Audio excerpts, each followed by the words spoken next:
লক্ষ লক্ষ পাপী তাপী, লক্ষ লক্ষ পাপী তাপী হরির নামে পেল পরিত্রাণ, হরির নামে পেল পরিত্রাণ।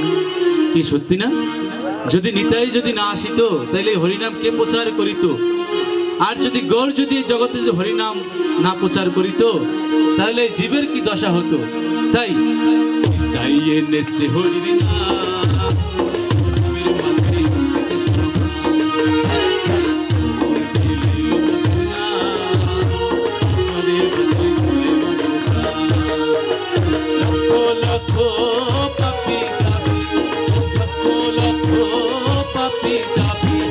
হরির নামে পেল পরিত্রাণ, হরির নামে পেল পরিত্রাণ।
চরণ